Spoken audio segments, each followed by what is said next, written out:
We are living in a computer-programmed reality, and the only clue we have to it is when some variable is changed and some alteration in our reality occurs.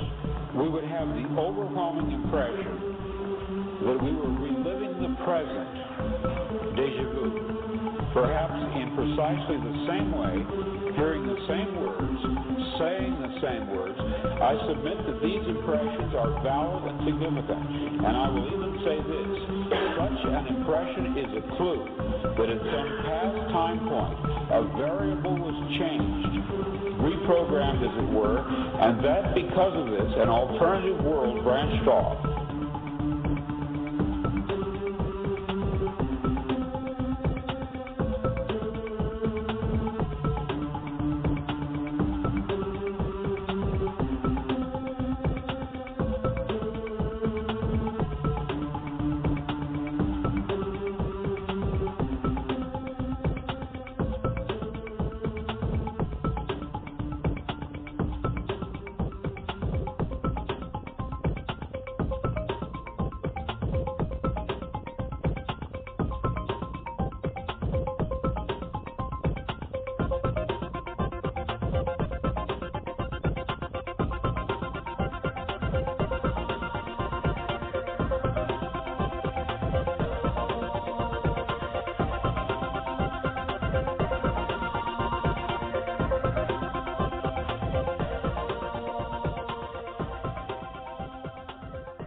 Hi there, I'm back. Sorry for the delay. I had a bit of a technical malfunction with Blog Talk, but we're here now. This is Robert Phoenix, and I'm broadcasting to you live from Austin, Texas, just south of Dallas, where 50 years ago today, John F. Kennedy was assassinated. And today I'll be joined by my friend Dwight Looop from Santa Fe, live from Santa Fe, New Mexico, in a few minutes, and we're going to get into this. Dwight is a Kennedy researcher, Kennedy assassination researcher and scholar. It's very personal for him. He's been around and doing this for quite a while, and he's got some compelling things that he's going to share with us as far as facts, details, figures, and some of the minutiae that has gone into the illusion, the lie, and it is a lie. I'm coming right out and sharing with you right now. The official story is a lie. It has been a lie. The Warren Commission was a massive cover-up towards that lie, and we're going to get into it. We're going to do our best to uncover the players, the smoking guns, and the magic bullets over the course of the next 2 hours. And in fact, in 26 minutes, it will be 50 years exactly. I put together some audio here to give you a sense as to the arc, the historical arc, as to what was occurring at that time. And it's really just 2 bits of audio, to be honest with you. It is 5 minutes worth of, or 5 minutes from JFK's speech to the American Publishers Association. So what he's doing is he's speaking directly to a group of newspaper publishers across the United States. And this is about 5 months before the assassination occurs. And then I have, of course, the first broadcast of the notification that JFK and John Connally had been shot. But it's important to hear this speech that JFK gives, because I believe it is literally the trigger. It is the trigger for what happens 5 months later. So let's get into this. Pay close attention to what he says, and then when we come back, I'll bring Dwight on, and we'll put on our flashlight helmets and start to spelunk down the rabbit hole, the JFK rabbit hole. Okay, here we go. Ladies and gentlemen, the very word secrecy is repugnant in a free and open society, and we are, as a people, inherently and historically opposed to secret societies, to secret oaths, and to secret proceedings. We decided long ago that the dangers of excessive and unwarranted concealment of pertinent facts far outweighed the dangers which are cited to justify it. Even today, there is little value in opposing the threat of a closed society by imitating its arbitrary restrictions. Even today, there is little value in ensuring the survival of our nation if our traditions do not survive with it. And there is very grave danger that an announced need for increased security will be seized upon by those anxious to expand its meaning to the very limits of official censorship and concealment. That I do not intend to permit to the extent that it's in my control. And no official of my administration, whether his rank is high or low, civilian or military, should interpret my words here tonight as an excuse to censor the news, to stifle dissent, to cover up our mistakes, or to withhold from the press and the public the facts they deserve to know.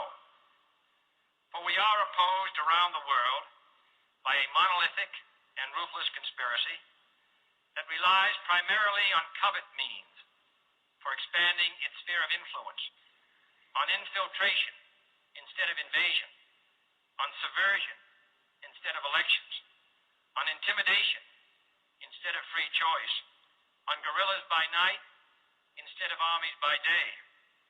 It is a system which has conscripted vast human and material resources into the building of a tightly knit, highly efficient machine that combines military, diplomatic, intelligence, economic, scientific, and political operations. Its preparations are concealed, not published. Its mistakes are buried, not headlined. Its dissenters are silenced, not praised. No expenditure is questioned, no rumor is printed, no secret is revealed. No president should fear public scrutiny of his program, for from that scrutiny comes understanding, and from that understanding comes support or opposition, and both are necessary. I am not asking your newspapers to support an administration, but I am asking your help in the tremendous task of informing and alerting the American people. For I have complete confidence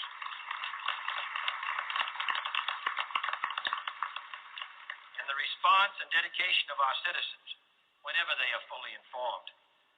I not only could not stifle controversy among your readers, I welcome it. This administration intends to be candid about its errors, for as a wise man once said, an error doesn't become a mistake until you refuse to correct it.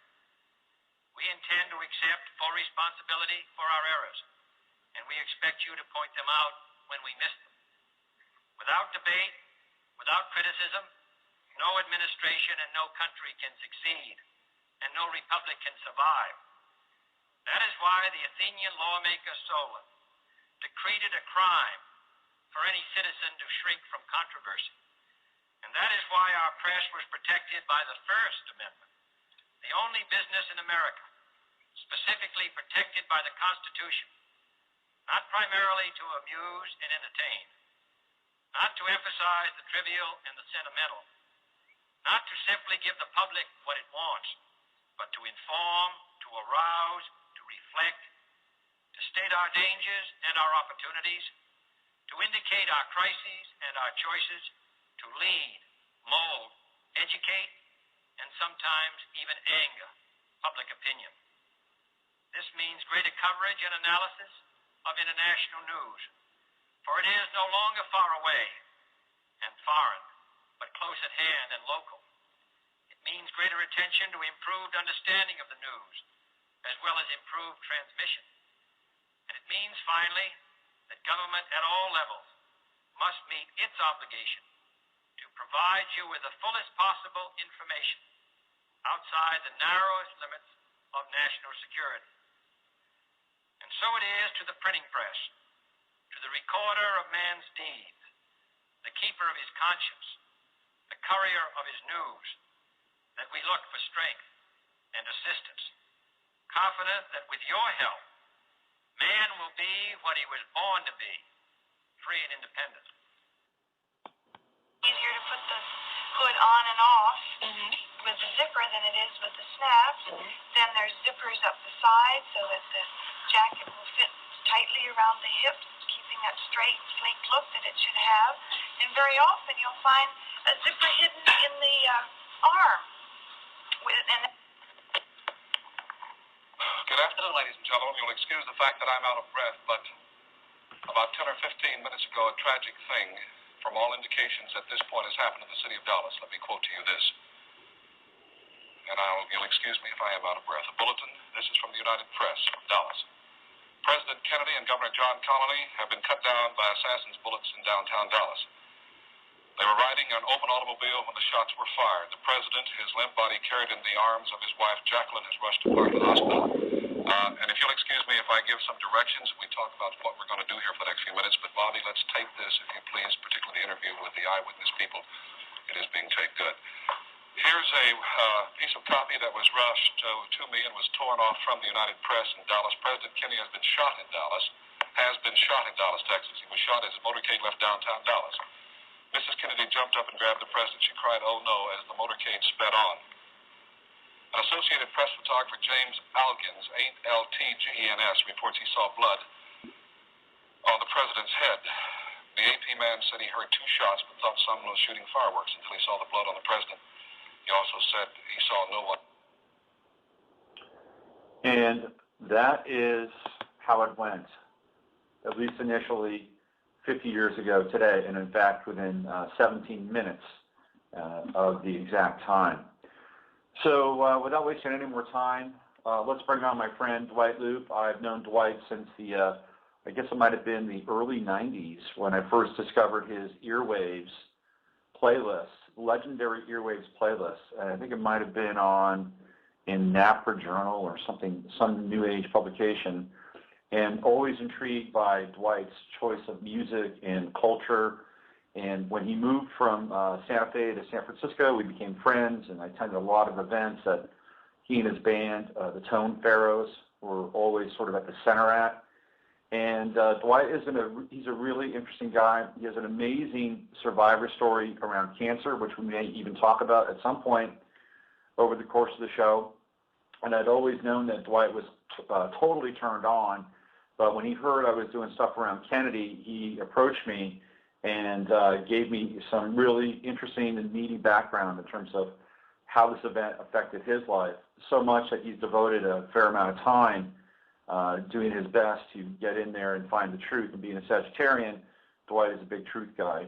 And tonight, I believe in Santa Fe, they're going to be Dwight and 2 other people, or 2 of his fellow researchers. They're going to be doing a live event at the Jean Cocteau Theater 50 years after Kennedy, the assassination in America under a coup. And if you're in the Santa Fe area, you can hear more about this and check it out in real time with Dwight. So let's bring him on right now. How's it going, Dwight? Hey, Robert, pretty good. Well, welcome to the show, and thanks for coming on.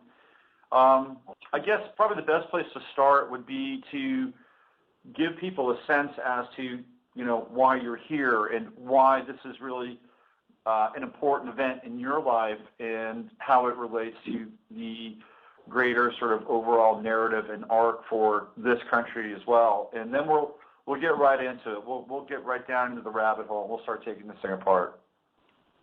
Hey, thanks, Robert. Boy, today I definitely have the lone assassin, conspiracy monger, grassy knoll, mind control assassin, carousel club stripper, magic bullet blues, man. That's my first statement. I like that. Yeah. Really, I was 11 years old, just to give a little background, when I was growing up in Michigan. And I was in 6th grade. And even back then, I was turned on by Von Meter's The First Family album. And I was a total fanatic. My brother, I had a couple older brothers and a sister, and my older brother was into comedy records, and he picked up The First Family. And I remember getting the record and just, I was so into JFK and the whole album that I was doing skits in my class as a presentation. I learned some of the skits and was doing my best JFK impersonation at the time.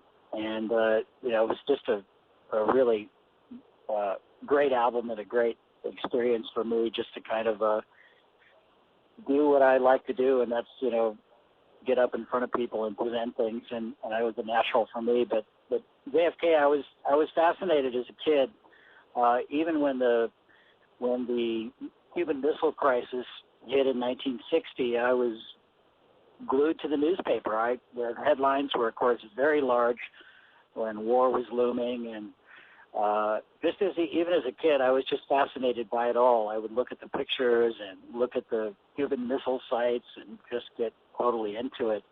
And I was wondering at that time we were all told to hide under our desks. There was a nuclear war at any moment. So there was a lot of fear. There was a lot of, growing up in that atmosphere, I think had an effect on anybody who lived through that time of the late 50s, early 60s, when I first kind of came into consciousness of what was happening in the world, and just reading the newspapers. And then in 63, when it happened, I was in school. I remember the usual story, like everybody who was in school. The principal came over the PA system and said, JFK has been shot. We don't know what's going on, but it looks pretty bad. And so it was just a shock. I mean, I just couldn't figure out how this is a child. You only have limited capacity to understand events on a larger scale. But I immediately sensed that this just shock like everybody else. And then I remember going out to my cousin's house on Sunday, and we got in the house just as the TV was on. They were watching the coverage, and they were bringing Oswald out, and I saw him get shot by Jack Ruby on live television. And right then, even as a kid, I was like, boy, this is really strange. The accused assassin of the president gets shot on national television right in front of everybody. And of course, the immediate impression, just even as a child, was that they had convicted Oswald within about 20 minutes.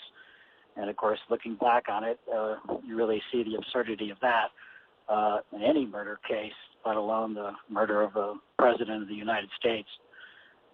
And so I remember just being perplexed by these series of events and watching the funeral and all of that, just glued to the television.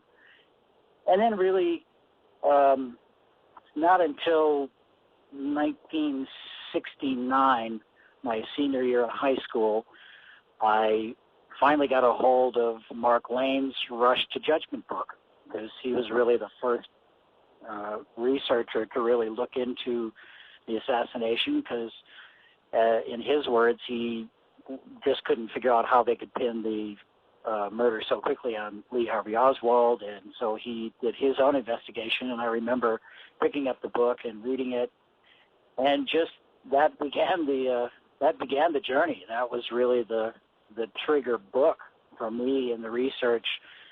And just as a person who has always felt this innate ability to connect the dots, once you just start getting evidence like that, it was presented by Mark Lane, and then by some other researchers started picking up on it very quickly. It was just obvious there was something wrong with this picture. It just was not adding up. And really, through my college years, it's a wonder I ever got any homework done when I was at Eastern Michigan. Starting in 1970, it was amazing I did any homework, because I just picked up every book I could. Crossfire, Jim Mars's book was, of course, a big influence, and I thought a great piece of research, probably the most comprehensive book.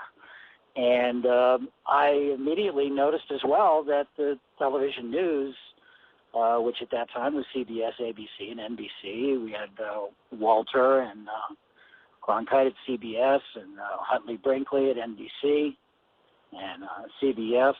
CBS was Cronkite, and ABC. I'm trying to think who was Howard K. Smith, maybe?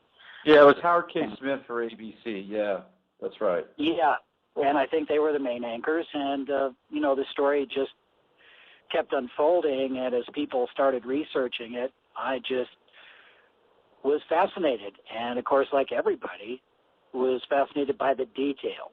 You know, the larger picture didn't come in till later, and I think a lot of researchers were like that because the actual assassination and all of the things that the evidence and everything that led up to it just, you know, smelled to high heaven, basically. So that was the fascination, just figuring out and trying to read every book I could, trying to figure out in my mind what logically made the most sense. And of course, in the early days, you get caught up in all kinds of, it was easy to get caught up in all kinds of theories. And of course, immediately the mafia did it theory came out, and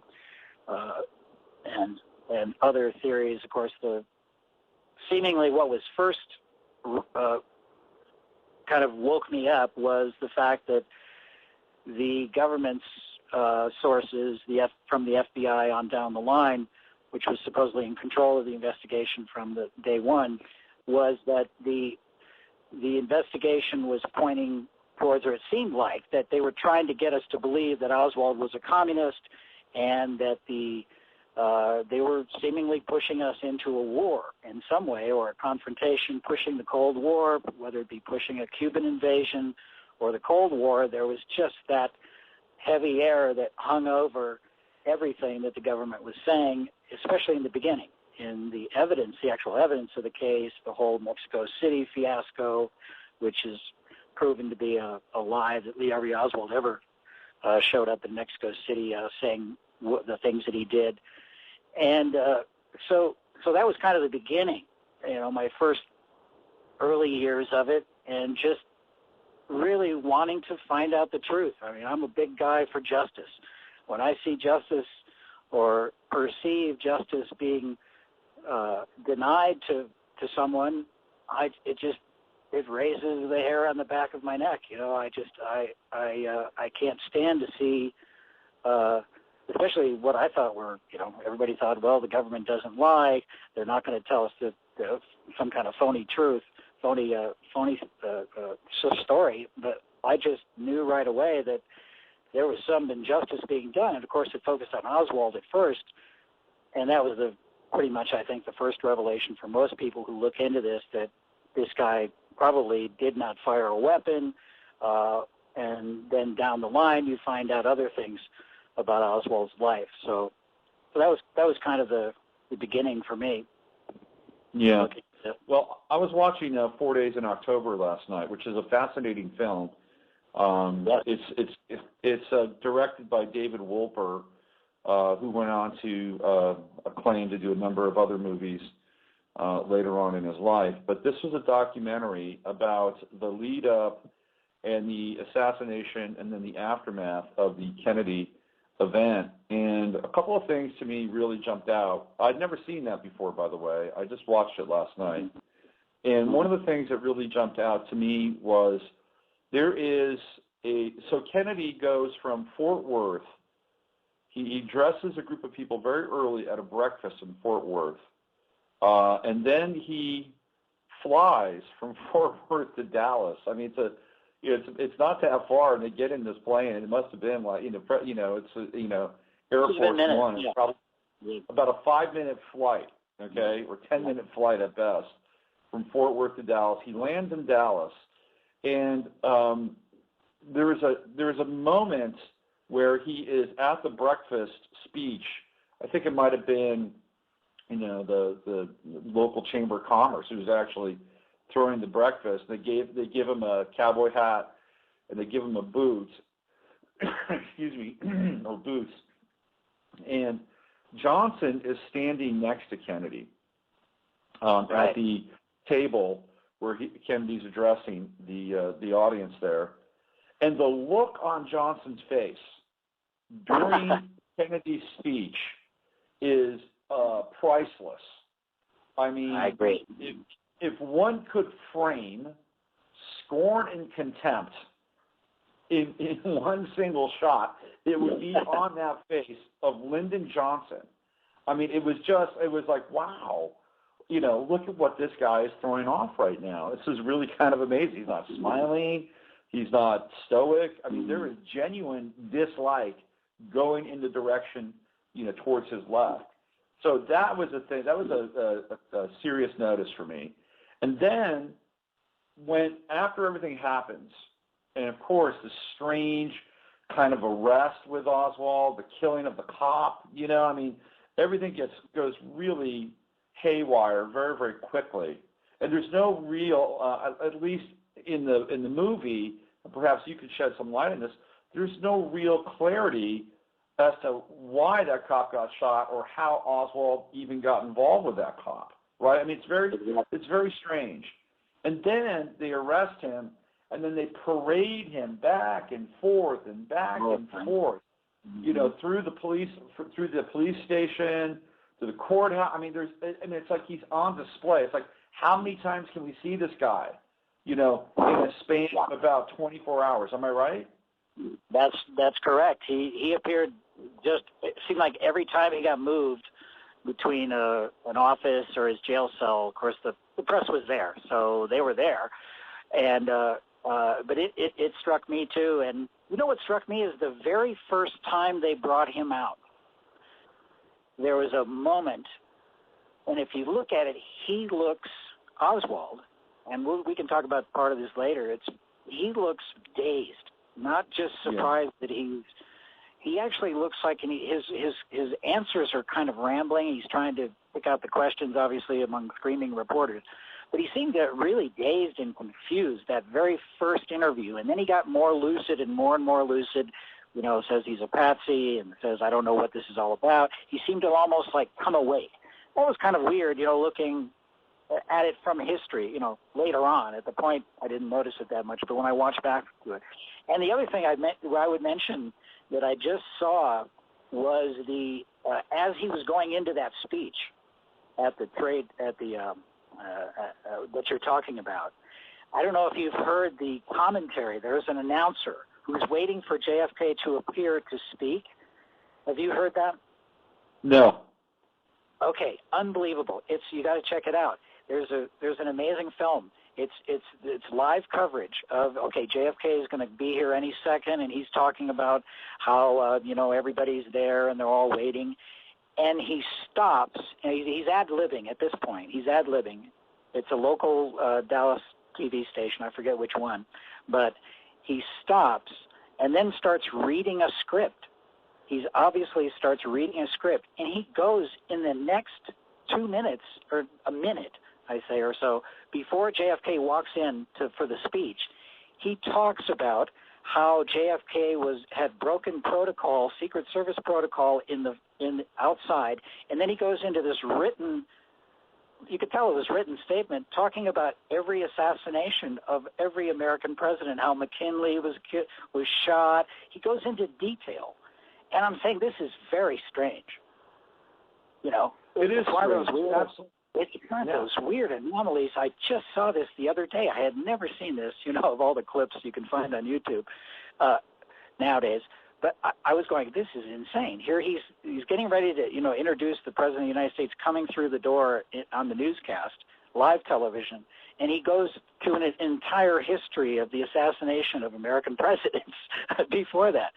And I was stunned. And when you listen to it back, you see that he pauses and then obviously mentions that his detail out front, that he was shaking hands with people and how inappropriate that is. And then he goes into reading this whole history of JFK being killed or other presidents being killed. And it's shocking. It's one of those things, kind of like the speech you just played to open the show. I remember when I first heard that segment, I thought, did he really say that? Did he really go that in detail about the type of forces that are really around him, and yet it's true. It's documented. Yeah, well, what they did, or what he did, that was the Chamber of Commerce, the Forward Chamber of Commerce. And what he did is an NLP technique. It's called front loading, right? And so he was front loading people's consciousness at that time. And I'm not sure how much of that actually made it to the airwaves in and around and after the assassination, but clearly that's an NLP technique. Another NLP technique, or at least a covert and propagandistic technique, is to establish the character or lack thereof of a person as it relates to events like this. And that's evident when you watch 4 Days in November, because they actually have film footage of Lee Harvey Oswald on the streets of New Orleans passing out Castro pamphlets.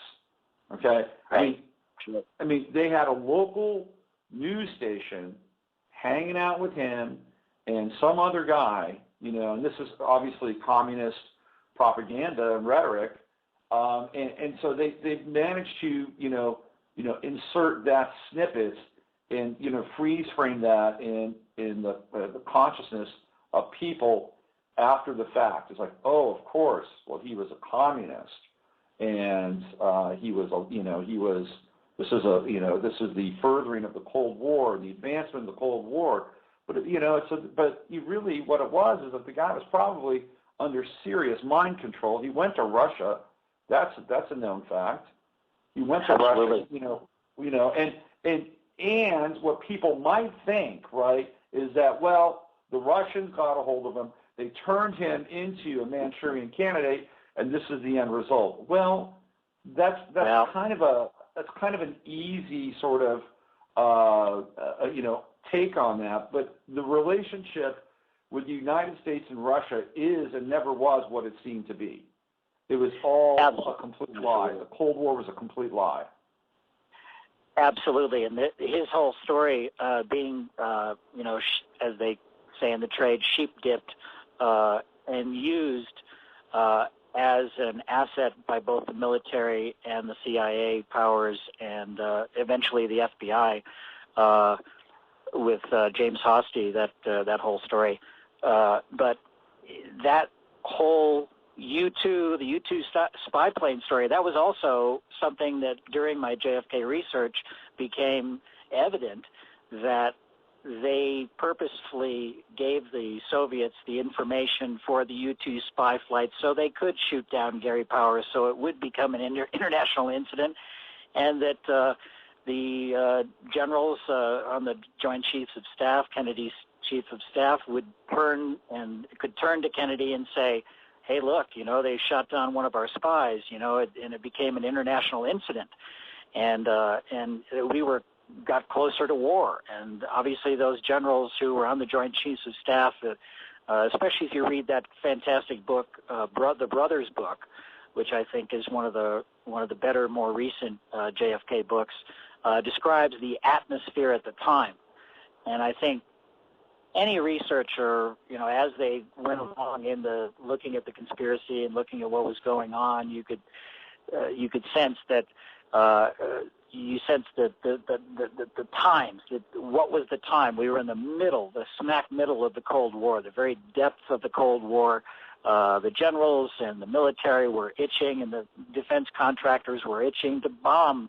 They were ready to bomb Russia. They wanted to take out the Soviet Union before they could even build a lot of weapons in the 60s there. I mean, it was obvious that was the intent, was to move the United States towards war in the early 60s. And it would have been a devastating war, probably we might not even be talking today.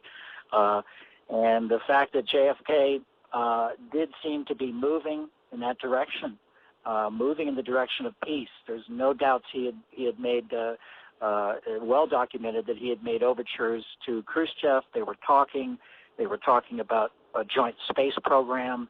And Kennedy was a clear threat to the forces in the United States that we're not going to allow that to happen.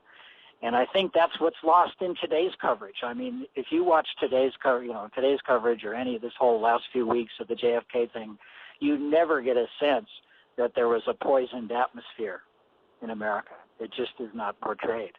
It's just the lone nut decides to shoot the president, and oh, how bad that is. It's just the real story has taken a while to be told, but I think if you look at it, that's really what was happening. And that is the most important thing.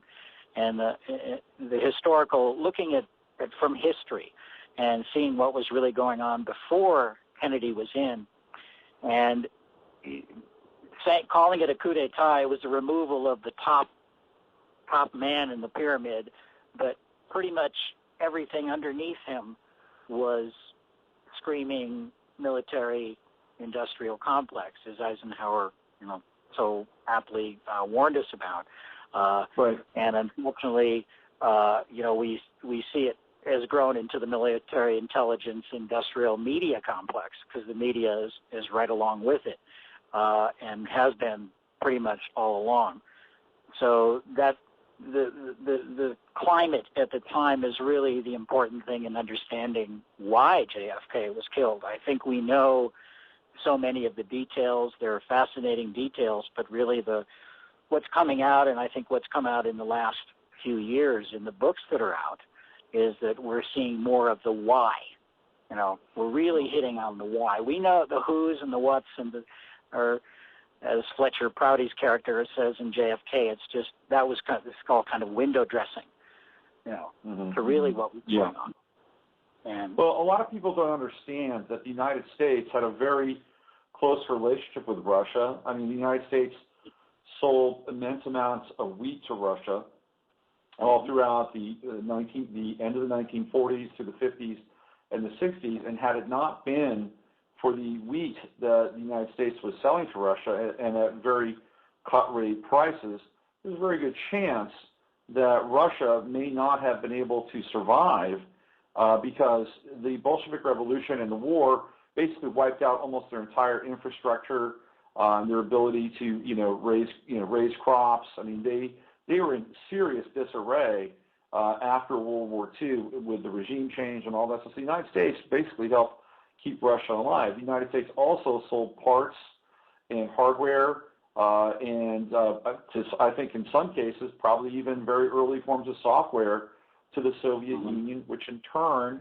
were then turned around, built, and sold to or given to the North Koreans, and then through the Chinese later on in the Vietnam War. So we were fighting against ourselves in some ways with this very covert relationship to the Soviet Union. So the military-industrial complex was making money going both ways, right? I mean, we were basically supplying the enemy with hardware, and we had to arm ourselves with hardware as well. I wanted to get into a little bit, but before we get into the characters, I think there's one thing or two things about that speech that JFK made to the publishers of America that are very interesting and really, really telling. And I'd never really zoomed in on it before, but he talks about the conspiracy and how the conspiracy is driven by covert means. He specifically uses that phrase. And what I infer from that is he's talking about banking. He's talking about fractional reserve banking. He's talking about the Fed, and he's talking about the IMF. And in my estimation, he's talking about the European banking family, specifically the Rothschilds. And this is the cornerstone of that speech. And then he starts to talk about security, and that using security as a form to make people, as a measure to make people safer in times of crisis. And he is totally just nailing everything 50 years later as it relates to fractional reserve lending, fiat banking, and the web, the prison of the security surveillance industrial complex, or military industrial complex we're in now, the security economy. And that just really jumped out at me with that speech. That's right. That's a good point. Certainly, I know it's been talked about a lot about whether JFK was trying to move us off of that fractional banking system that was already in place and back into the gold standard, and that a lot of people point to that as the only reason, maybe, but obviously it's one of many. And I think you're right. I think you're absolutely right. There's no doubt that when the Federal Reserve System was put in, every president has been a slave to it ever since. And that seems pretty obvious in all of their policies. When you see President Obama naming all of the Wall Street criminals to his cabinet, you're pretty much, you see how things haven't changed much. And supposedly Lincoln came into the same problem when he wanted to make sure that the European bankers did not get their way back into the United States, get into the United States banking system, but and the president, what was it, in 1917, was it? The Federal Reserve in the early 1900s there was when things started going wrong for the United States in many ways. 1913, Federal Reserve Act, 1913, December 22nd. No, it was January 22nd, 1913. So there we go. Yeah, that was it. Yeah. So let's get into some of this. Let's get into some of the characters and some of the theories. Let's start with William Greer. I think that William Greer is probably suspect number one in all this. People who are not familiar with William Greer, he is the driver of the limo, and the limo's license plate, by the way, was GG300. Of course, G is the symbol for Freemasonry. If you look at the Freemasonic symbol, the G is right in there. So GG300 is the license plate of that car. I saw that last night on 4 days in November. So let's get into William Greer, whose last name also begins with G. Who is he? What's he about? And what do you think about the Greer theory? I assume you're referring to the William Cooper story? Well, it's not just William Cooper, but there's a number of people who think that Greer is the guy that pulled the trigger. I did not read Mark Twain's book, so I'm not privy to what his theory is. But I think that the Greer theory is actually kind of interesting, and I just wanted to see if we wanted to riff on that. Yes, I could a little bit. The Greer, the actions of the limousine are very suspect, and you see actually in the Mormon photo, you see the taillight. You don't see it in the Zapruder film, but in the Mormon photo, you see the taillights go on right after the first shot. The first shots rang out, almost like he'd slowed the limo down to wait for the kill shot, and that's exactly what happened. So I would concur that the Secret Service had definitely something to do with it. I think the other evidence of the Secret Service is the infamous film when they're leaving Love Field, and the Secret Service man is climbing on the back of the limo on the little steps that they have to where Secret Service agents ride normally. He was called off the back of the car, and he's standing there holding his arms out, going, "What's going on here? Why are you calling me off? We're not going to have anybody riding through the streets of Dallas within 2 feet of the president off the back of the car." And that, to me, kind of indicts the whole Secret Service. And at least, if not the director, Sorrells, I believe was his name, who was in charge of the Secret Service duty that day, you just don't do what the Secret Service did. They broke protocol. In fact, they had the correct protocol in place in Chicago and Miami. And the Chicago story, that's a whole other interesting story, the one that Kennedy did not make because of Diem being assassinated in South Vietnam. The Diem brothers were assassinated the day before the Chicago trip, and JFK noted that he canceled the trip. The trip was canceled because he wanted to be close to the phone to find out what was happening in Southeast Asia with the Diem situation. So they didn't go through with the Chicago, but there were, of course, it turns out that J. Edgar Hoover had the information of the plot in Miami as well as in Chicago. And so the Secret Service, I definitely think Greer has, he never really came under much scrutiny. I'm sure he was interviewed by the Warren Commission, but I don't remember exactly what he said, but that would be one person you'd have to go, why did you slow down? And also the distance. If you notice, the distance of the main car from the other cars was quite great. The car behind him was way back after they made that turn into the kill zone, basically the car was way back. The second car was way behind it, and the motorcycle cops were actually far ahead of the car because they were too far ahead of the car. All the protocols were broken, and of course the whole scenario in Dealey Plaza was suspect because of the lack of security in the windows, open windows, all along the motorcade route, which is just not done. And of course, the Secret Service officially was not present, according to witnesses who ran up the grassy knoll, who went into the to the buildings around there, all the buildings around. They encountered people with Secret Service agents, yet there were, with identification, yet there was no Secret Service detail assigned to any of the buildings. So Secret Service has a lot to account for there. Yeah, well, absolutely. For people that are not familiar with the Bill Cooper theory, this is a theory that is shared by other people. I actually spent a weekend seminar up in Olympia back in 1990 with Bill Cooper. I had no idea who Bill Cooper was at the time. He was just some guy coming through town with some interesting material, and he focused almost an entire day on the Kennedy assassination and the Zapruder film, and he claims that there are at least 16 key frames missing from the Zapruder film. Now, Zapruder's an interesting character in and of himself. Why is he there? Sure. Why does he have the camera at that point in time? Why does he have that specific position?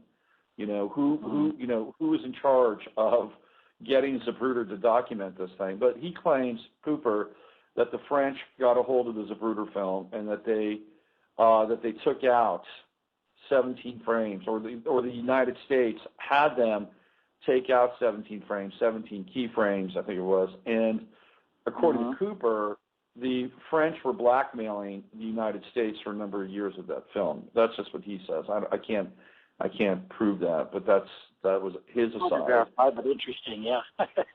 Hard to verify, but interesting, yeah.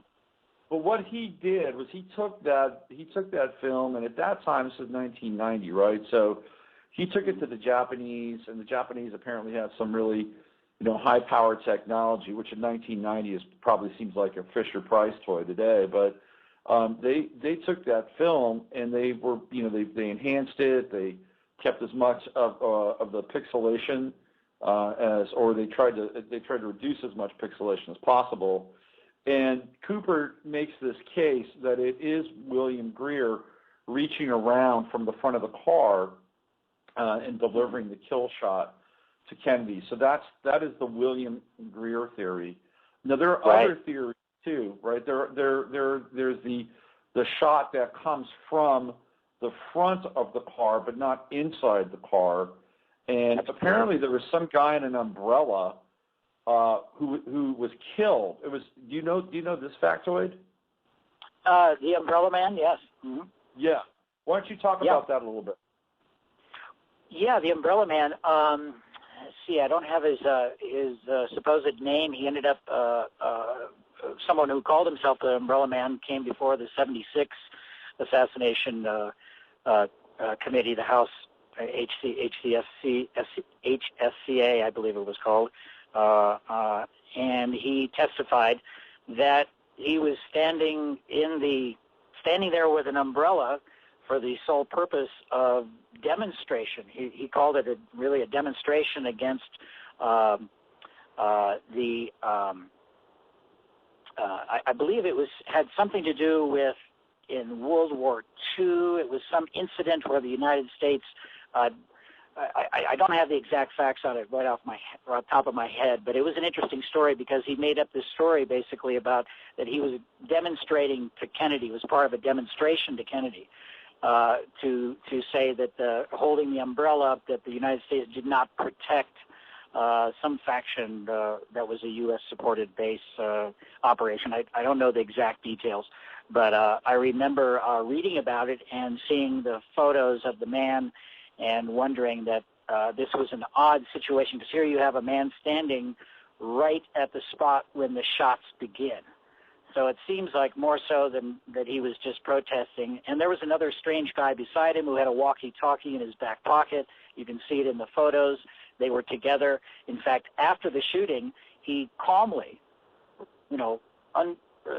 closes his umbrella, sits down on the curb with his friend, and just sits there, whereas everybody else was absolute in panic because the president's had his head blown off and shot, and there's people are running up the grassy knoll, there's policemen, and these people are sitting there like they're gonna, like nothing has happened.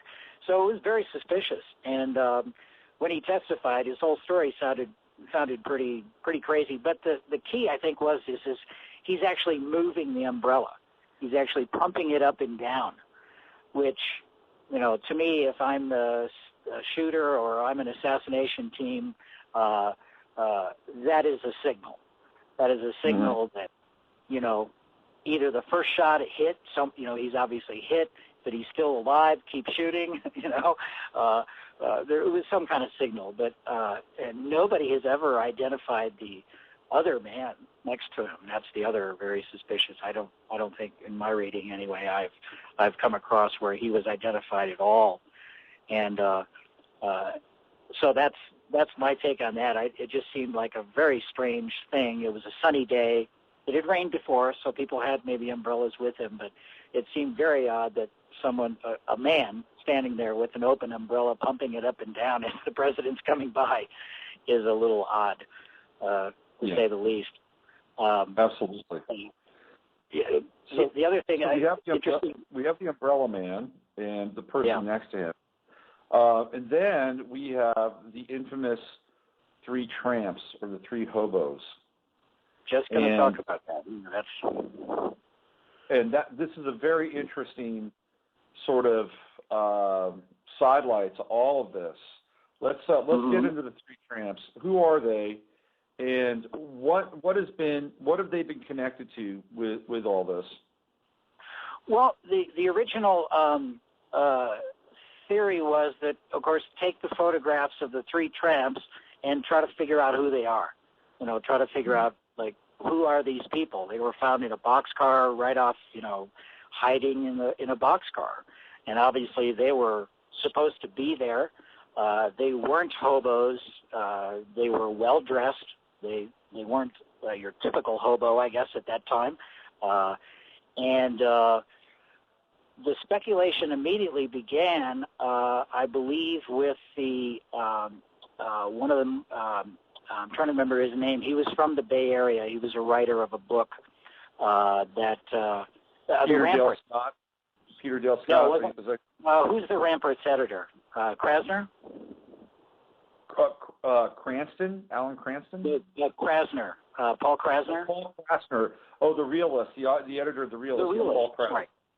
Yeah, the Realist. I believe it's the speculation kind of started with him. He had an article in one of the San Francisco papers, independent papers, I believe, and he talked about that he thought that one of the tramps was E. Howard Hunt of Watergate fame. And E. Howard is a whole story in itself, very interesting, of his whole story in this, which would be great to talk about, and his deathbed confession, of course. But his, one of the tramps was supposedly him. Another one thought that there was another theory that Frank Sturgis was the guy who turned out to be Charles Harrelson. Right, Harrelson's father. Right, which people are not many people are aware of that, but yeah, that's right, Charles Harrelson. And Woody's in prison for killing a federal judge. Yeah, he's dead. I mean, Charles Harrelson he spent the majority of his latter years in that supermax prison in Colorado. Right. So and then Chauncey Holt. Yeah, Chauncey Holt was identified as one of the other ones. They thought he was Howard Hunt. He did kind of look like Howard Hunt. He did have some characteristics, but it was a tough match for me. I kind of thought, well, that could be. It of course fueled a lot of speculation, turning it to the CIA.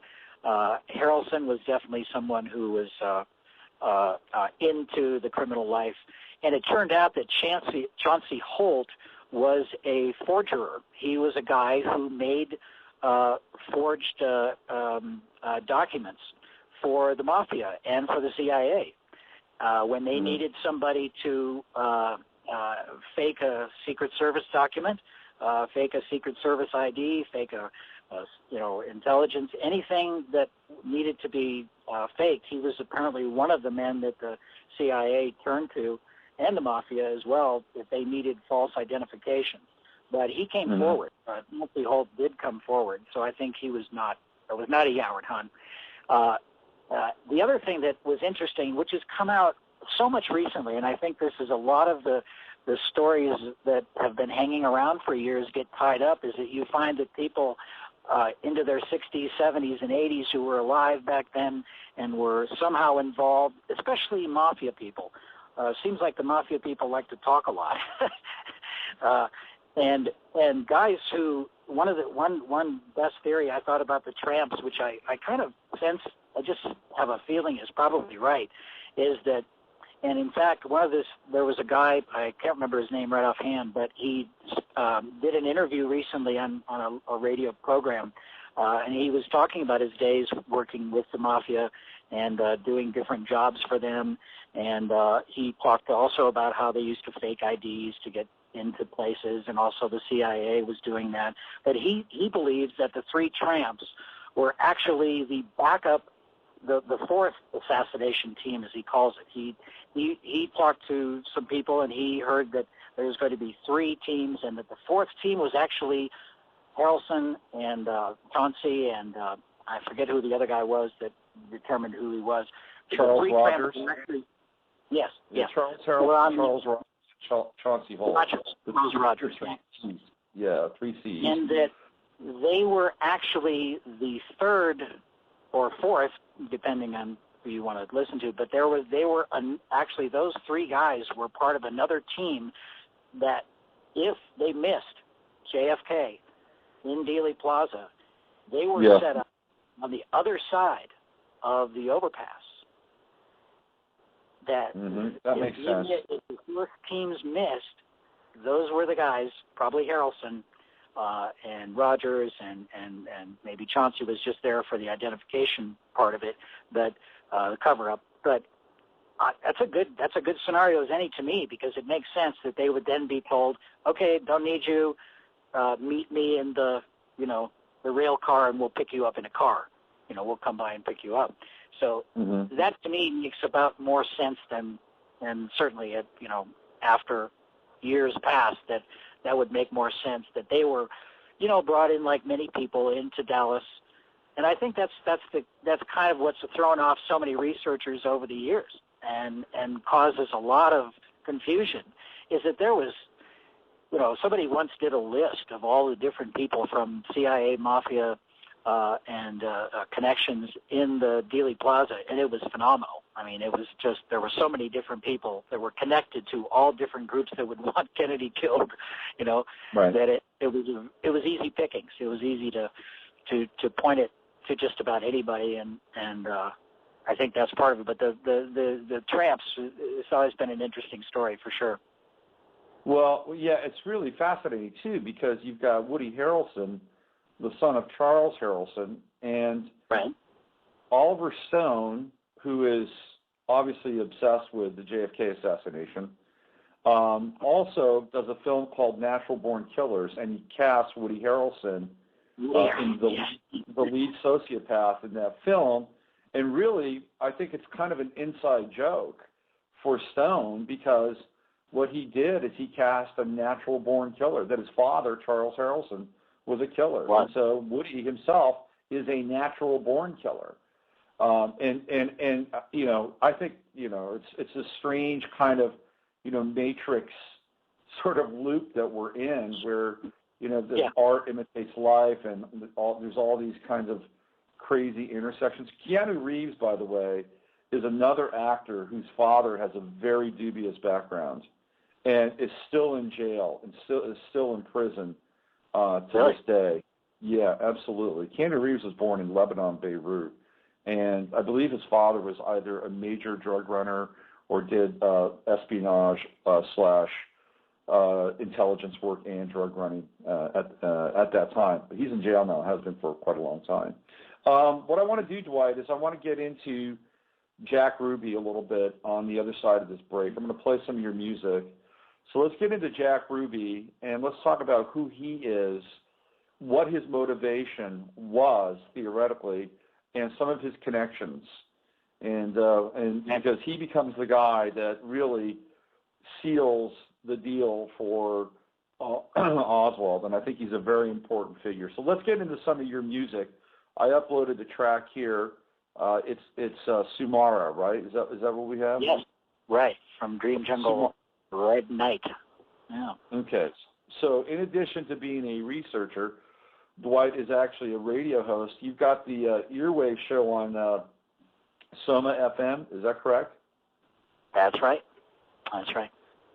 And if you have any kind of interest in ethno-ambient music or deep space music, Dwight has an amazing collection of records and tracks, and his Earwave shows are always deep journeys into the ethno-ambient universe. So this is a track that he's done. It's Sumara. It's 6 minutes and 20 seconds. Let's take a break, go use the bathroom, get yourself some coffee, tea, or water, and let's come back and get into Jack Ruby after Sumara. Sounds great.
That is Sumara, a track produced and created by today's guest, Dwight Looop, and I'm talking with Dwight about the Kennedy assassination 50 years later. We're getting into the players and the politics and the deep conspiracy surrounding the event that I believe changed not only America and the world, but time itself. There's a whole different vector, an entirely different timeline that resulted in when Kennedy was taken out 50 years ago today.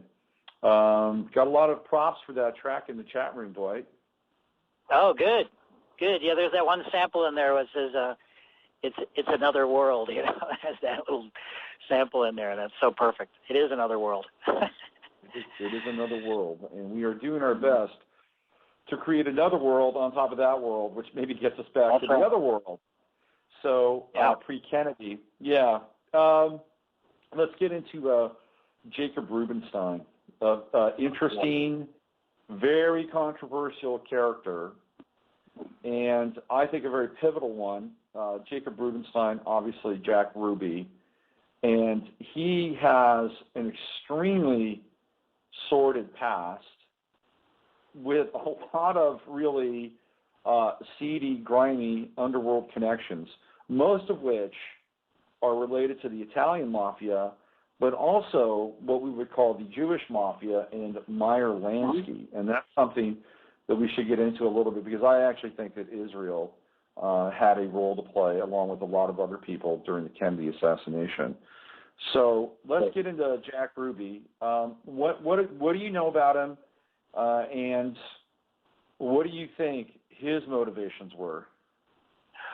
Well, Jack obviously was working as a gun runner for the mob and doing any number of activities with the mob in Chicago.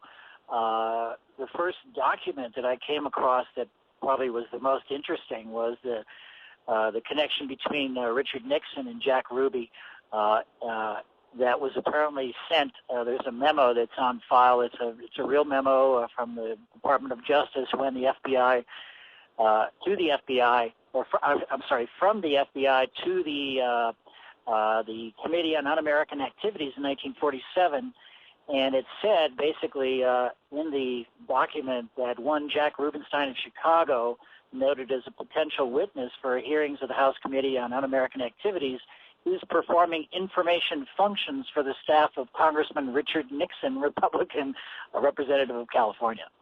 And that document's been verified, and it is kind of where you could start the Jack Ruby story, is that you have a guy here who's working with the mob, and the connections between the mob and the CIA, the kind of works that the mob was doing with the CIA to protect the ports during World War II. That's kind of where the close bond, you might say, between the OSS and the local mafia, the Chicago mafia, was taking place. So I think we have pretty clear evidence that he was very much clearly involved with maybe not only traditional mob figures, like you said, the Italian, but also the Jewish connection there with various mobsters that were, and he was performing duties. He was a gun runner.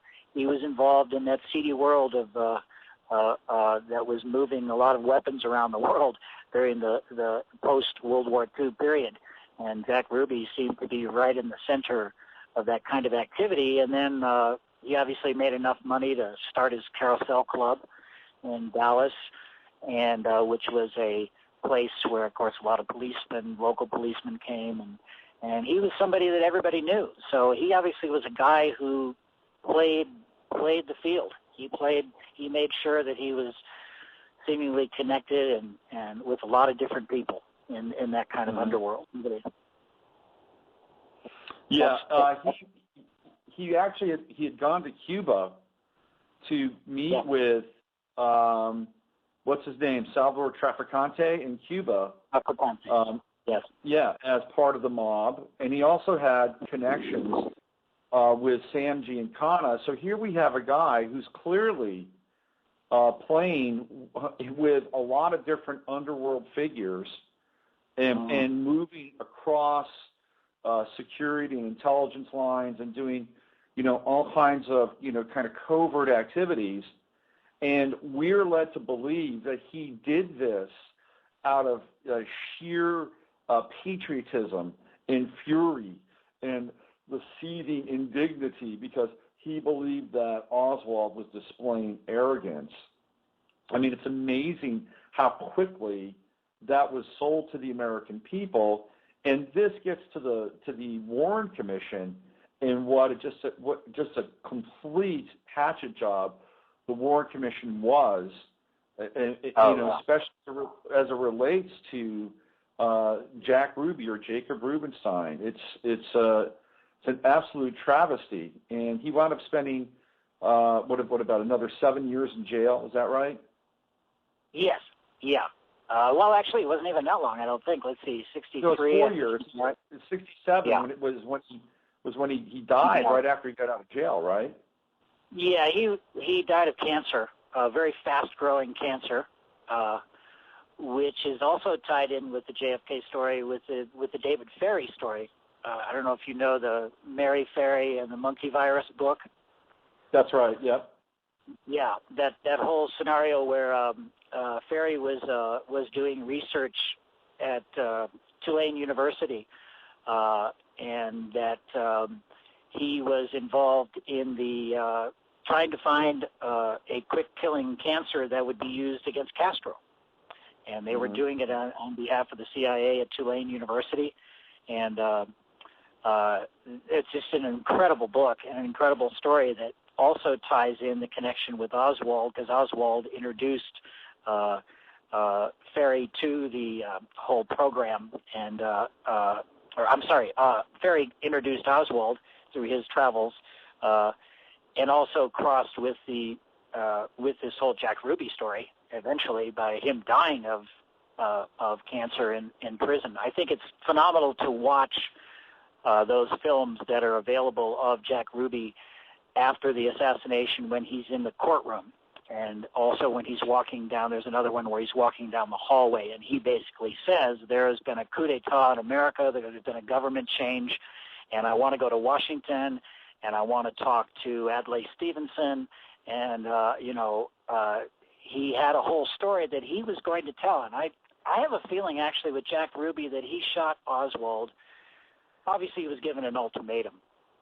You either shoot Oswald or we're going to shoot you, basically. And that's my take on it. And that he decided to do it because he then, once he was in jail, then he could maybe tell his story. And he probably didn't feel safe.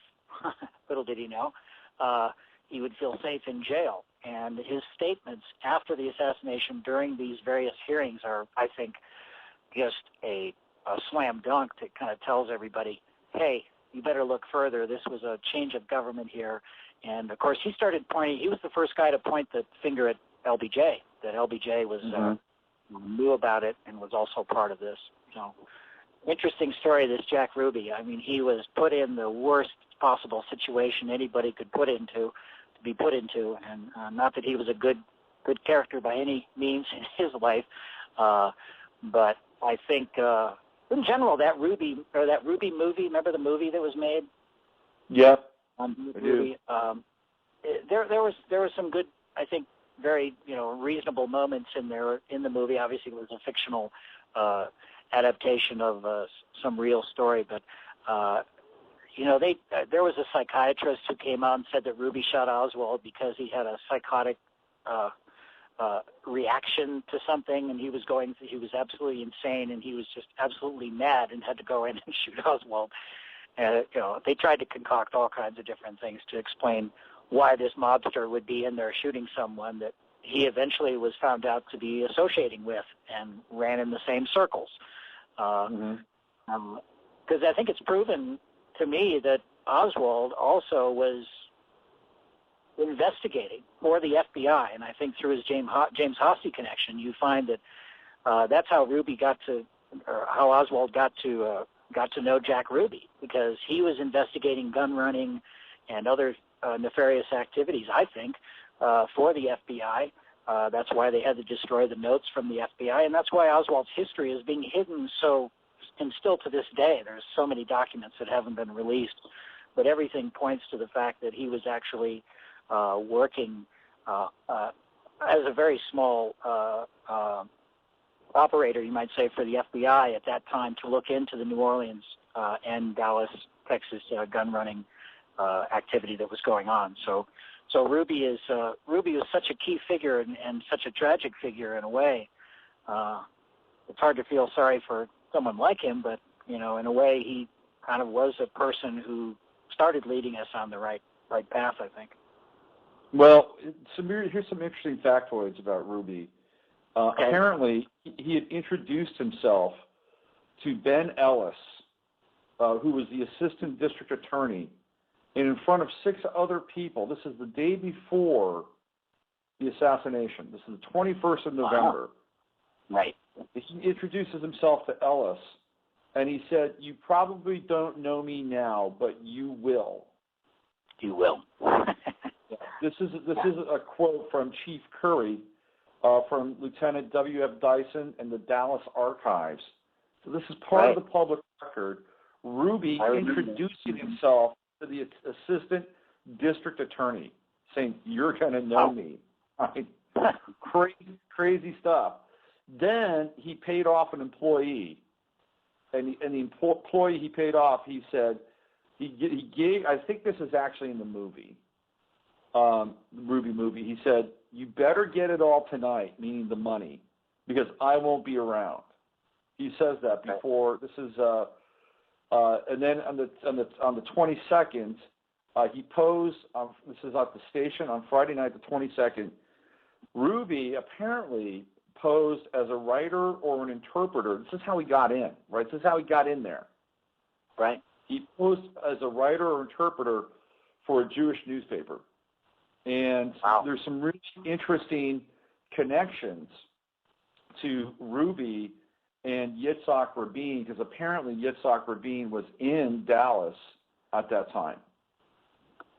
No, I did not know that. That's a good one.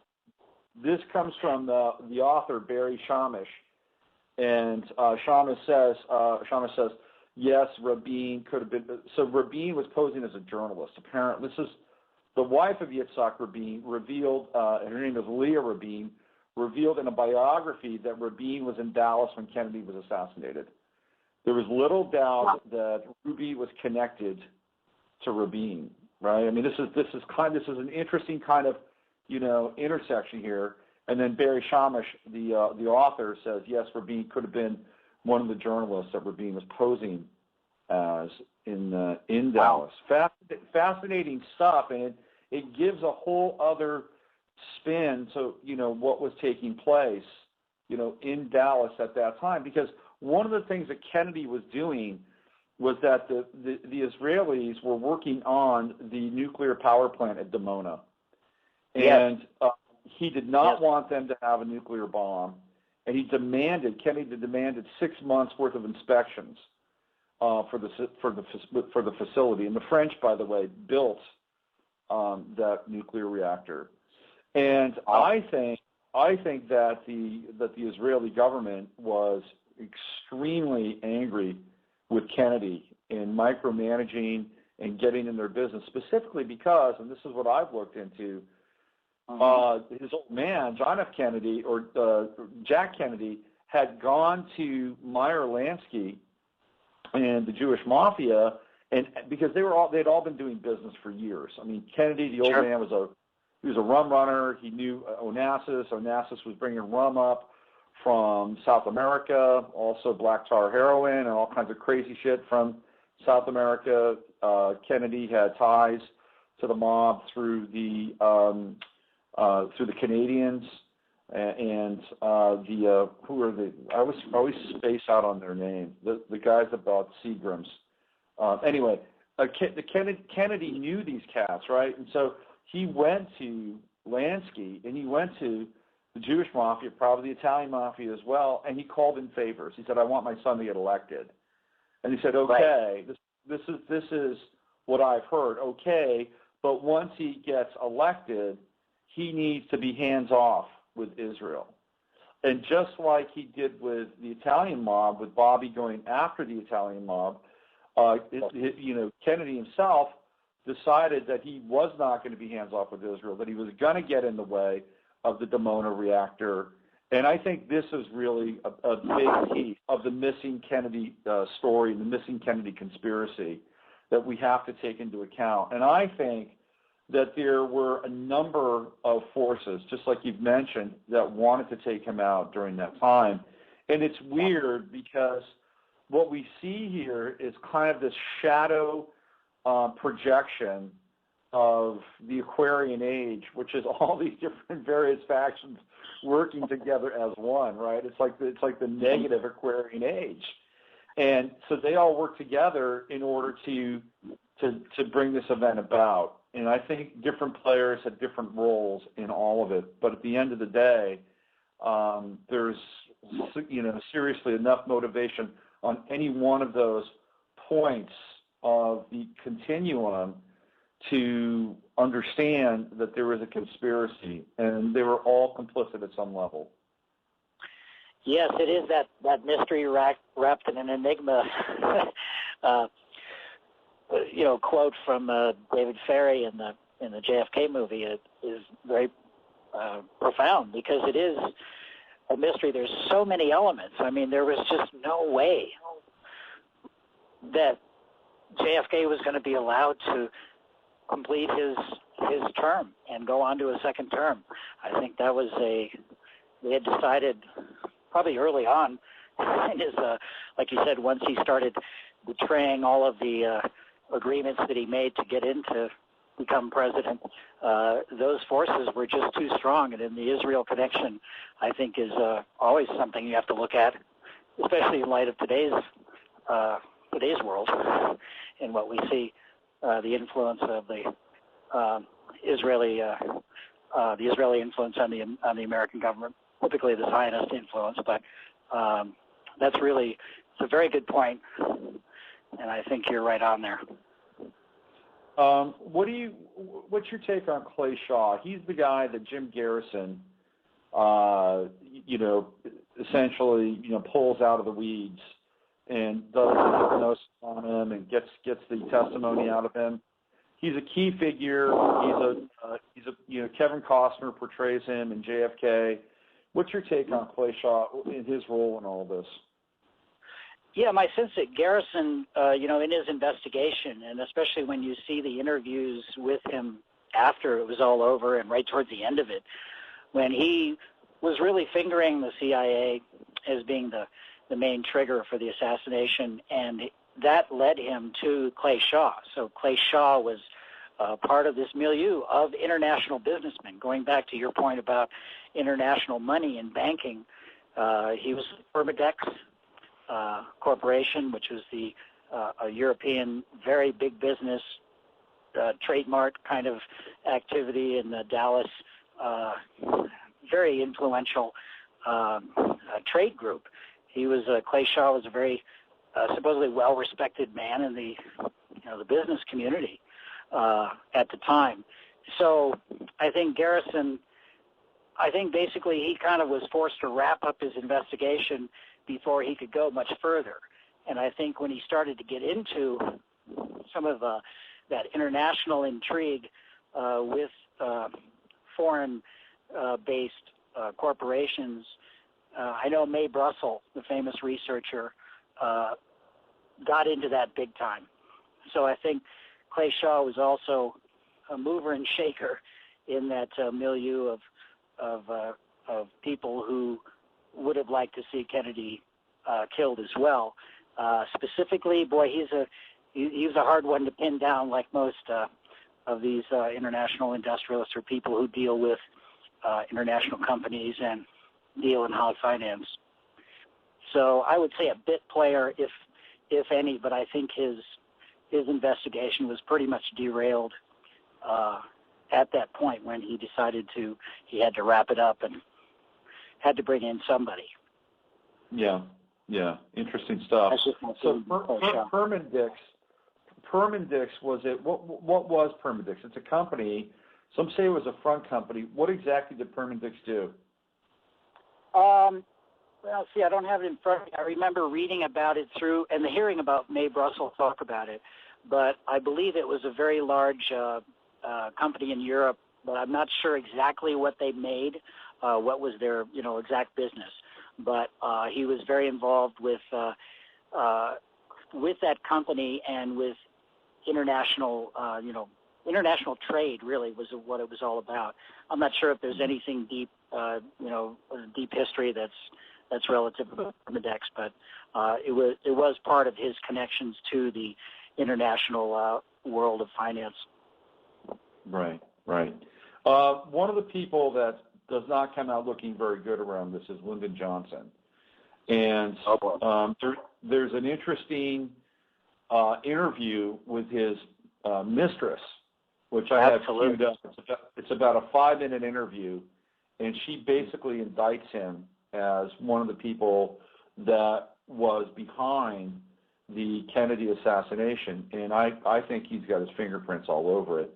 One of the things that Johnson did, one of the first things he did, is that he rescinded Executive Order 1111, which Kennedy had put in place a few months beforehand, and Kennedy was, in my estimation, Kennedy, in the work that I've sort of done around this, Kennedy was trying to get the United States onto a silver certificate and a completely sort of ubiquitous, not just being able to buy a few silver certificates here and there, but the dollar would be backed on silver. And he was, I believe, working with the Hunt brothers at the time in Texas, because Texas is the one state that has a renewable relationship with the United States. And they were, I believe that Kennedy was going to put the new bank of the United States right here in Texas, and using the silver certificate or the silver dollar as a default currency. And what he had done earlier is he had taken silver out of circulation. He did that, I believe, in 1961. And I think that might have been a move to essentially, I wouldn't say privatize it, but nationalize silver and get us out of the Federal Reserve.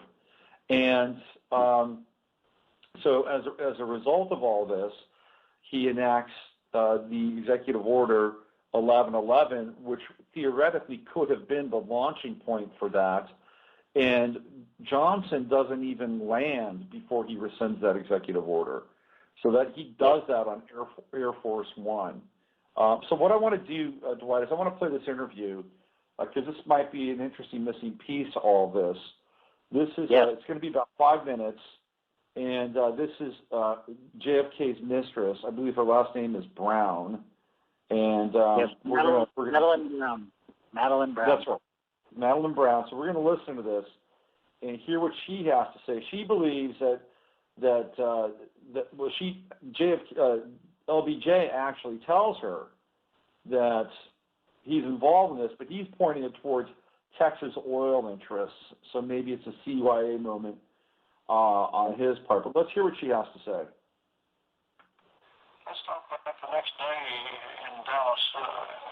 Where were you at the time? At the assassination. I packed my car to go to Austin for the big fundraiser, and they were having a meeting of the Democrats down over at the courthouse, and they were fussing. Some of them were highly disenchanted about John Kennedy coming to Texas. So here they were wrangling, which is very common. So me, I was lighthearted, and I said, "Hey guys, I'm going on to Austin. I'll see you guys in Austin tonight." And I blew them a kiss.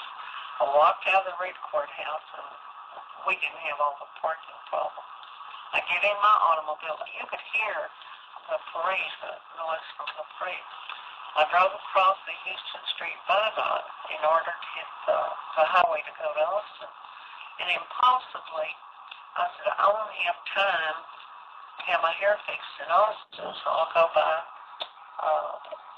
let's see, what's a fair Texas, the beauty salon and get my hair freshened so I could go on to Austin. And again, it's about maybe 10 minutes or less trip from the Red Courthouse. And as I walked in the door, they were already on the television that he had been shown. So I asked if I could use the phone. I knew if anyone knew anything, it would be just kill them in Austin because they carried all three networks. So I called Jess. I said, what is going on? First, I called Louis Derrick downtown. And I said, my God, what has happened with it? And here are people that should have been out at the tree mark for the lunch, but they were still downtown. And he said, well, they just shot that SOB. And maybe Linda, well, when Lee told me it was Linda, of course it was very upsetting. And I didn't live all that far from where I had my hair fixed. Jess, from my house. I said, Jess, what is going on? And he told me at that time, he even said that he was sure he had passed away. Or was, you know what he was talking about, Townsend? Yeah, well, yeah, but I had already verified that it was on Lincoln. It was John Collins. Sandra. Let's go back to that before. When Johnson came out of the meeting, what did he say to you?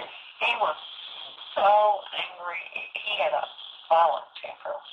Well, let's use the exact words that he said to you. What did he say? He grabbed me by the arm and he had this deep voice. And he said, after tomorrow, the SOBs will never embarrass me again. That's no threat. That's a problem. And it startled me, really, because he was so ready-faced. I thought, oh, well, he really, something went on that shouldn't have gone on, But he called me from the Texas hotel the next morning as I was going downtown. Right. And hear this screaming voice of his. He was so irate. And, he didn't give me time to talk to him. He just, he was still angry. Oh, and when I talked to Jess Kellum right after that, I said, wow, he's on a real violent binge, And then I passed it off. I said, well, after tonight, if the dress was guilty or not, and of course, I didn't see him again until. What were the words he said to you on the phone? That they would never embarrass him again. But SOB, the Irish Mafia, I think, he referred to him as the Irish Mafia very often. he said I'd never embarrass him again. I'd never embarrass him again. There was no threat. That was a promise. And there were violent feelings that have never been told that was between those two people. There was a picture in the Associated Press that showed Ralph Yarborough, John Kennedy, Lyndon Johnson standing behind Kennedy. Yeah, with the look on Johnson's face, what his face is snarling, and John Connally is so worried or concerned. And after Air Force One got to Lockfield, you see John Connally coming down. Everyone was full of grief, and John Connally has this faraway look. So there you go. She actually talks about the same look that I saw in 4 Days in November. Did you catch that? Yes, yeah. That is just, that's stunning. And it's, people say, oh, she must be a crank. She's like making it all up. Well, she had a child by LBJ and was getting payments. She has the documents. She has all of the, she's a real person. She's not making this up. Well, she's not alone. Billy Saul Estes, who did a lot of business with LBJ down here in Texas, he also came out close to being on his deathbed and said that he's involved and he did it. I mean, basically that's what he was saying. And his book. Estes' book, his first book that he wrote about that was when I read that, it tied a lot of things together in the involvement of LBJ and how he knew about it and was actively, didn't obviously do anything to get in the way to become president. And his hitman, Malcolm Wallace, LBJ, had a man who killed purportedly at least 7 people and was probably, I think, one of the shooters in the Texas Book Depository. His fingerprint was actually found. If you watch The Men Who Killed Kennedy, the last 3 episodes that were kept off the air for many years, that Nigel Turner made, that great documentary that was showed over and over on the History Channel, the first 6 parts.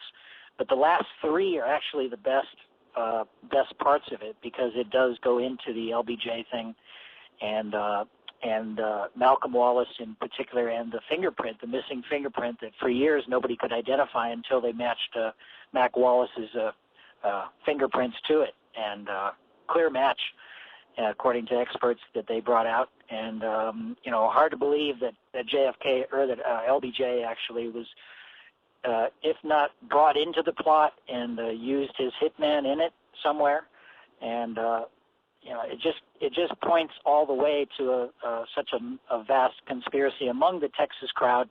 The H.L. Hunt is a big one. In fact, he was the guy who paid for the posters and put the posters up JFK wanted for treason in Dallas that day.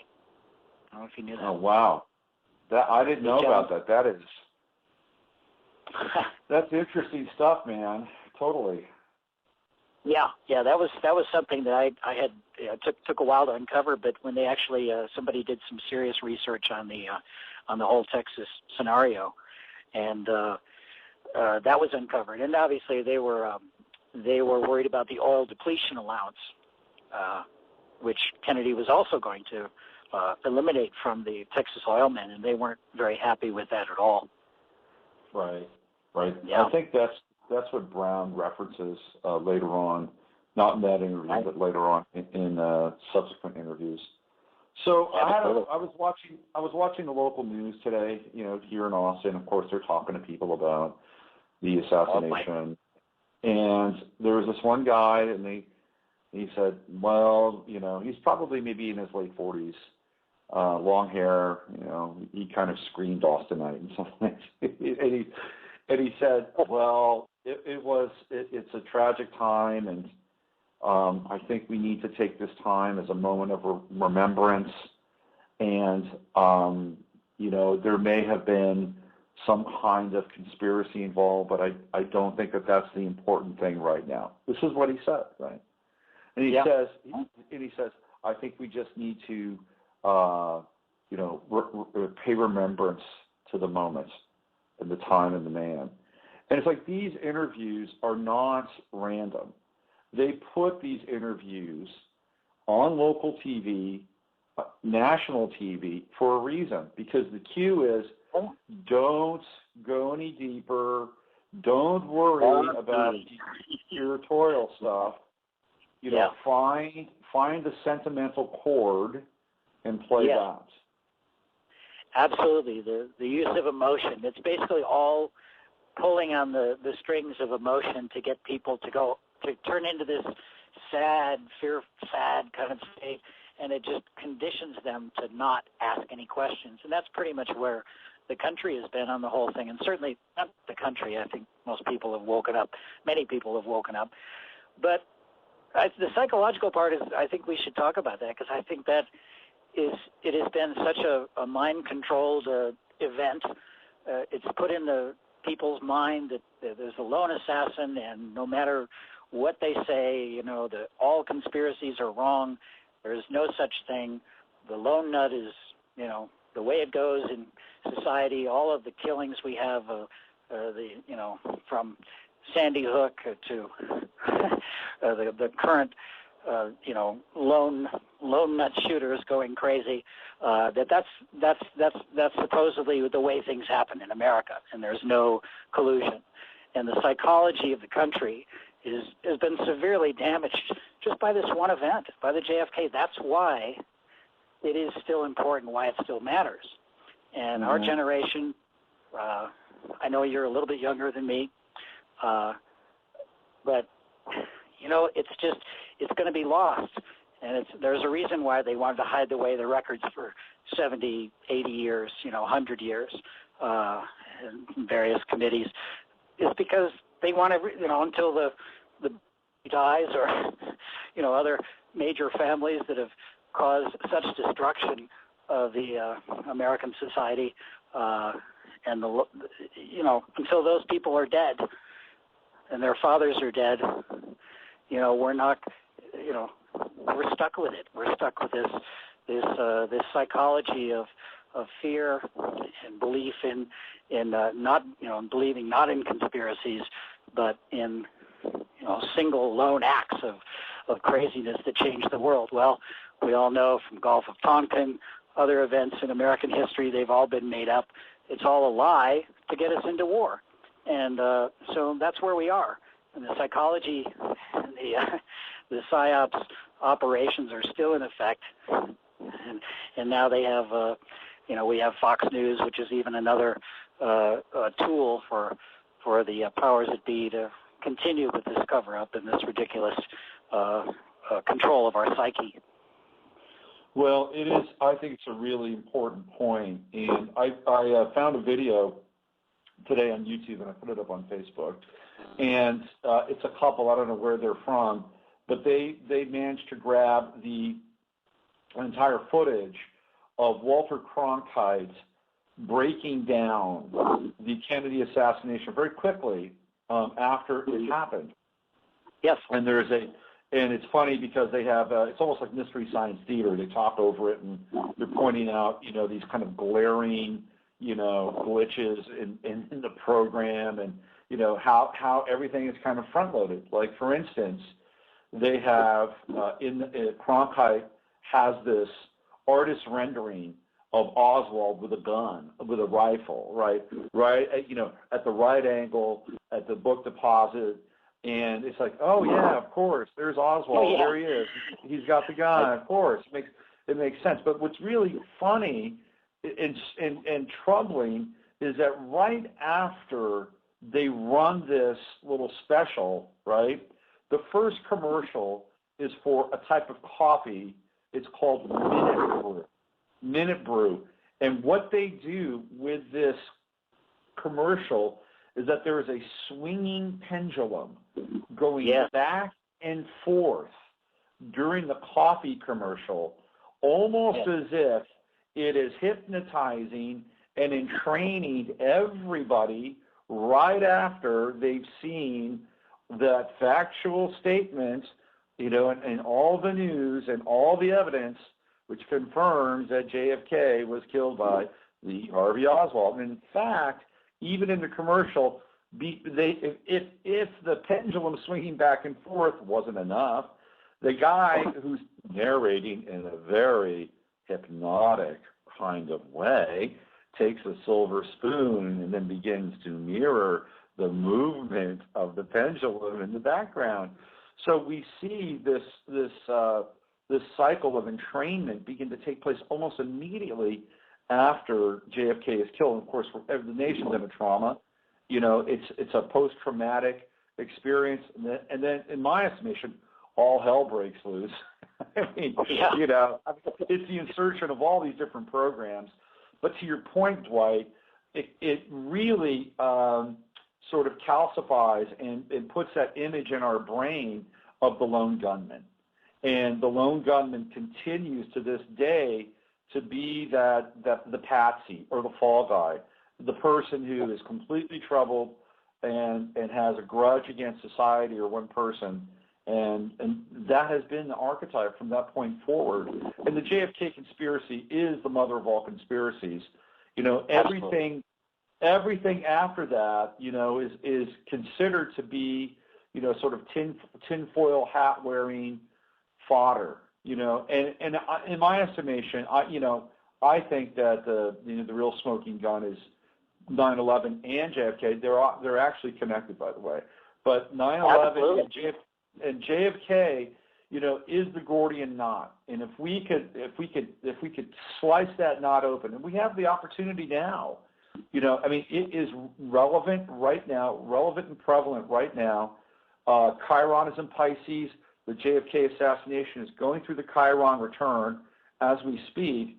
This is the time to talk about it. This is the time to bring stuff to light. This is not the time to be solemn and be, and be in this state of remembrance, and re-triggering that trauma. We've moved past that now.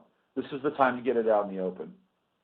Boy, you got it right on there. You're describing the energy of today, and I've been feeling it the last couple of weeks, and I think you're absolutely right. The energy is there. It's not time to just, slobber off into some, emotional state that's going to keep you paralyzed. It's time to talk about it, bring it out, and say yes, one by one. You can see the reverberations of JFK hit from then right up through 9/11, one by one. You see the same cast of characters. You see the same MO being played out in RFK and MLK's assassination. That was a clincher, obviously. And by 68, if you didn't think something was up, boy, you're really asleep by that time. And it's been this festering kind of thing. And I think you're right. I think the time today, and it has been these last few weeks, is let's talk about it. Let's get it out there. Let's admit it, and let's try to correct it. Let's try to, write our own history books. We need our version. The people who lived through this and have investigated it and see it and feel it and know it in their hearts and minds, we need that history written to really reflect what's going on and not be caught in this psychological trap that they've tried to put us in. Yeah, absolutely. I mean, if you really want to honor Kennedy, then let's get the bastards that killed him. Let's not mope around and what a terrible thing. And if you believe it's a conspiracy, then use whatever tools you have at your disposal to talk about it or bring it to light. And tell your children. Right. Complete psyop. So let's talk about you really quickly. You are a kind of a living miracle, and I wanted to just get this in. We don't have a lot of time left, but you and I have a bit of a gap in connecting, and we reconnected. I think it was back in like 2003 or something like that at that big party in Marin County, which was a really cool party. Do you remember that party? Yeah, we do. We sure do. Those were great. Yeah. So you told me that you had a really bizarre type of cancer, and you are actually not just a cancer survivor, but you have managed to deal with something that most humans have no idea of what the body can do. Could you just kind of get into that a little bit if you feel okay with that? Yeah. It was really certainly a life-changing experience. 2002, when I was diagnosed with gastrointestinal stromal tumor cancers. They're fairly rare, although they seem to be popping up more and more these days. But basically, they're inoperable, other than just taking them out. You grow tumors, and then you take them out, and then eventually it spreads and kills you within a couple of years. So I was given a diagnosis of, a year, maybe two, just depending on how I could handle it. And I went through an incredible healing process using visualizations, and also really I have to give credit to Novartis, a drug company that came up with a drug called Gleevec, which is proven to help reduce these tumors. And but really, I did a 10-day gravity-fed colon cleanse in Hawaii at a place called Angel Farms, wonderful place. And that turned me around. That kind of hit the reset button. And I just was determined to try to figure out the whole mystery of getting cancer without a history in my family at all of any like this, but really through alternative healing methods and turning my diet into a green-based diet and, alkalining the body to the point of getting clear. And it's been a real journey, and it's been, here it is, 2013 going on 14, almost be 12 years. And I am like a miracle person, according to all doctors who look at these things. And thanks to a little help of modern medicine and a lot of spirit and music, making music,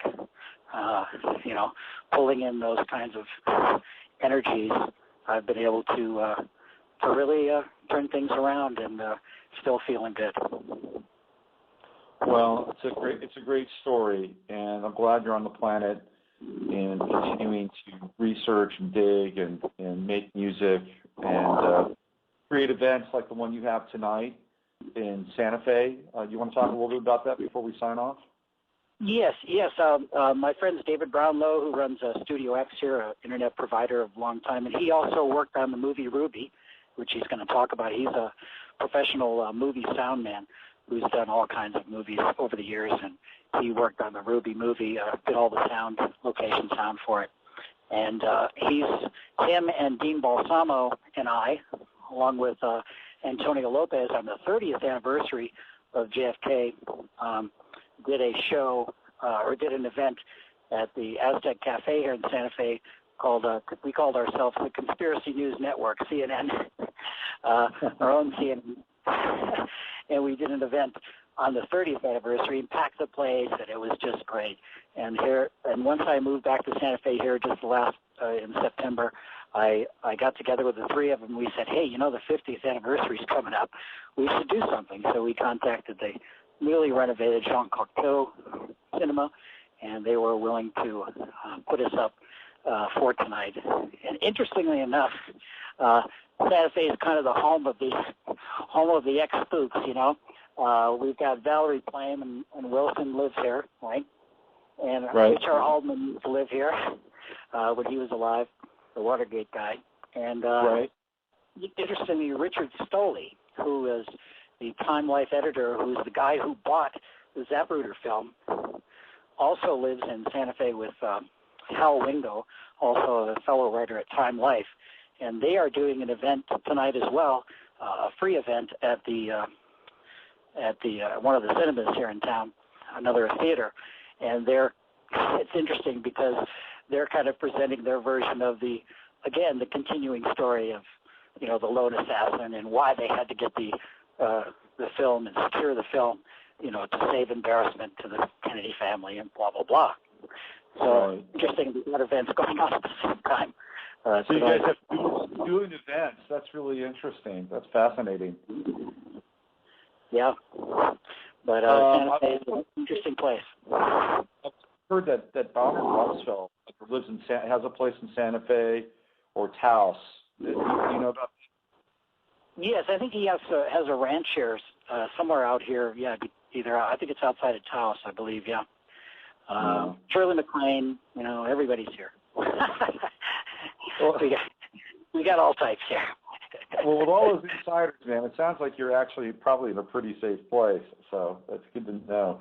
Well, listen, Dwight, thank you for coming on the show and exploring this. And 2 hours is not nearly enough to get into the depth and the detail around all of it. And hopefully tonight you can videotape your show and at the theater, and we can get it up somewhere on YouTube or get some links to it, and that could be yet another sort of journey into the conspiracy, the death of JFK. Yeah, and thank you, Robert, for doing this show. It's something I tune into a lot now because you have such interesting guests, and I love the astrology part of it as well. It's fascinating, and I just really honor you for having the energy and putting all that you do into it to get put some light on things in the world. Well, I don't know what else I would do, to be honest with you, because working at Starbucks is not an option. So, well, thanks, Dwight. And if you're interested in Dwight's music, you can go to Soma FM and you can look up Earwaves. And Dwight has an ongoing show there where he'll play some of his own music, but mostly music of other artists, ambient, ethno ambient artists, and it's great listening. So check him out there. Thanks again, and have a good show tonight. Okay, Dwight? All right, take care, Robert. See you. Peace. All right. Bye. Bye-bye. So there we go. Dwight Looop, JFK, 50 years. Don't sleep on it. Here's Philip K. Dick, and I will see you all on Monday with the Monday Mashup. Use your head to discern what's real in your heart to stay open to what's possible. Check me out on Gaiam TV. I've got my own thing on JFK. You might find it fascinating. Gaiam TV, the 11th House. Adios. We are living in a computer-programmed reality, and the only clue we have to it is when some variable is changed and some alteration in our reality occurs. We would have the overwhelming impression that we were reliving the present, déjà vu, perhaps in precisely the same way, hearing the same words, saying the same words. I submit that these impressions are valid and significant, and I will even say this: such an impression is a clue that at some past time point a variable was changed, reprogrammed as it were, and that because of this an alternative world branched off.